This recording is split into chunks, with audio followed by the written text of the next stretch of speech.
What I like in movies is we have our own rules. We can do whatever we want to do, to be able to do something that we can't see in our normal lives. And in Sisu, I wanted to push the reality as far as I can, and maybe a little bit more. These days you can do everything with the visual effects, but making something like that look convincing and it's there with the shots around it, that's a big challenge.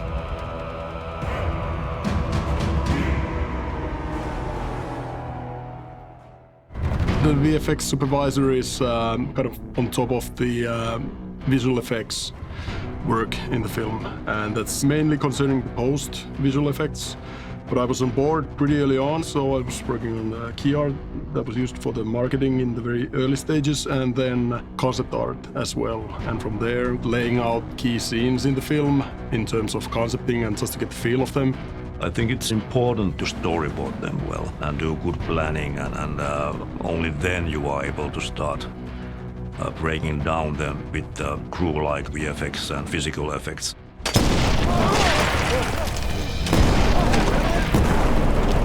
We decided to use practical effects as much as possible because usually they look better when you have all real bullet hits and explosions when you are shooting the film. We used quite a lot of practical effects. I basically wanted to have them as much as possible, but also we were in a tight schedule, so when you have to do something again or you don't have bullet hits, you have to do it in VFX in the end, quite a lot of it. Because it was so windy where we shot, everything was hard to do on the set. Even to have some smoke in a shot, it's pretty hard. And all the explosions, basically, that was a challenge too, because when you have an explosion, it basically vanishes because the wind is so hard. There's some scenes where we had a lot of SFX. Pyrotechnics, and for a small budget movie with a small SFX team to do that, I mean, it's basically one take. So it was not the end of the world if something didn't work 100%, but as long as it was like up to 75, we were happy because we knew that VFX would take over it at some point also. Fire! We decided in some point that we are not going to use like planks to have muzzle flames because we are mainly shooting daytime, so it wouldn't be so hard to do it like afterwards. With pyrotechnics and beefing up gunfire and muzzle flashes and everything, because they might be shooting blanks or shooting nothing, really, you need to go back in there in post and help them along. That's when visual effects can help a lot. Let's say, for example, we had the tank there in the scene shooting, so the tank cannon might have had a huge bang on it, but no matter how realistic it is, tank firing tracer-like rounds, you want to show where it's coming from and where it's going. So obviously that's something that you wouldn't usually be able to shoot practically. So you want to put something in there and maybe just give it a little bit of flash and camera shake. We do also some blades where the tank is firing at the man riding the horse, but we didn't shoot that at the same time. So we shot first the tank firing and explosions and then the man riding the horse. This scene where Aatami is sheltering himself with this plate that he's using for finding gold in the rivers, that's all actually VFX. The hits, the bullet hits there. In that scene, there's backing up, only holding the pan, and we added the traces, the sparks, the bullet hits, and then the ground hits as well. VFX very involved during the shoot. Myself, I was on set for 2 weeks, and I had an on-set supervisor, Philip, pop up there to make sure that the shots are shot in a way that allows the VFX to be put in the optimal manner. For example, we have the minefield sequence when he's throwing the mines. But the mines, they were one asset that we had to make a digital duplicate of something that they had on set. Whenever you want to put something into the shot that doesn't exist there on set, you just want to make sure that it's happening in the optimal manner. So there's nothing crossing and we can actually execute the shot in post-production. We got gold! Thank you!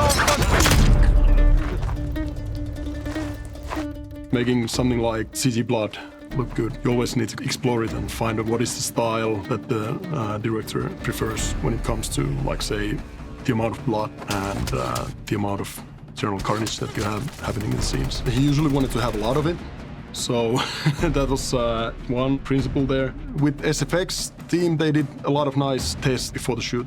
They explored the viscosity of the blood, for example, like what is giving the optimal kind of squirt of blood in the shots and how they wanted it to look.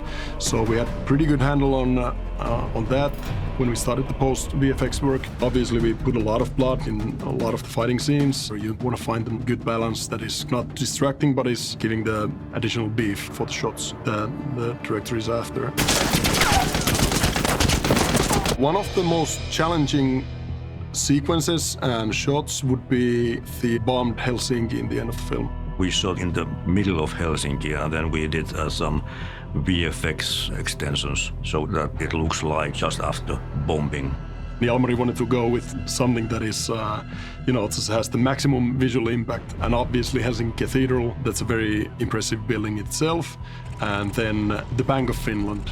Of course, obviously it's modern Helsinki in the plate, so you want to erase anything that wouldn't be there in the 1940s. Buildings, aerials, satellite dishes, aircon units, and of course then there's the damage on the buildings. So for example, the Helsinki Cathedral, we needed to chop out a piece of the dome structure. So looking up some original architectural drawings of it, found out there's some wooden structures and pretty complicated ones. So we wanted to replicate those to make it look convincing.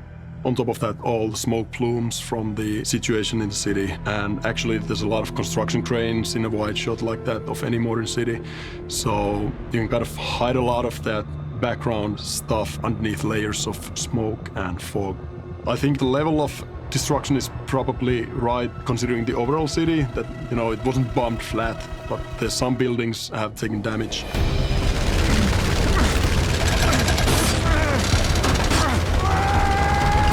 Shooting the plane sequence, even though we were in the studio, it was really hard. That was the most difficult scene to make because we had shots inside and outside the plane. The airplane sequence, obviously that's not the cheapest sequence you might have in a film, so you need to plan it out really well. Laying out the scene started in storyboarding stage, so we wanted to find kind of what is the optimal amount of shots that you need to tell the story. And Jalmari, of course, he had a pretty good idea of what shots he wants, and then just cutting that storyboard into kind of a stop-o-matic, just to see whether it's cutting together nicely. And from there on, it goes to really simple 3D setups to just plot out the camera placement and camera motions. What was an absolutely fantastic thing is they had on set, they had the actual hull of that airplane. That was kind of the wreckage of a similar kind of airplane. We brought it to our studio and it was rigged hanging from the ceiling, and then we had a green screen around the plane. That was very difficult rigging, and it was a little bit dangerous also. That was really technical stuff. All the rigging and stuff, how to rig Aatami to the belly of the plane, how we can move him. When the photography was wrapped, we cleared the cables and basically replaced the plane for most part with a VFX double of that plane with wings and propellers. The plane was a big challenge. You need to make it look super cool and you need to have a great design and putting it to a place where it's supposed to be flying. In Sisu, I would say that the full CG shot of Bruno falling, that was probably one of the most challenging because there's not a lot of ways you can shoot something like that, and with big camera motions and someone falling hundreds of meters, we took photos of him so that we can make a digital duplicate version of him for the shot when he's falling from the plane. So that was a full CG shot. Designing the shot in a way it fits into the cut, invisible in that sense, I think that makes a successful VFX shot for me.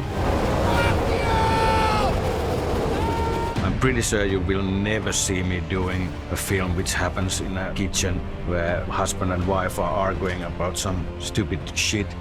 To me, you have to have a big adventure. If someone is immersed in the story with the visual effects, that's always, I think, the bottom line we're aiming for, as long as it falls into place really nicely into the flow of the shots in the film. I guess that's why I love VFX. There's always a full gamut of different types of shots, and you need to find the right balance to make it look convincing.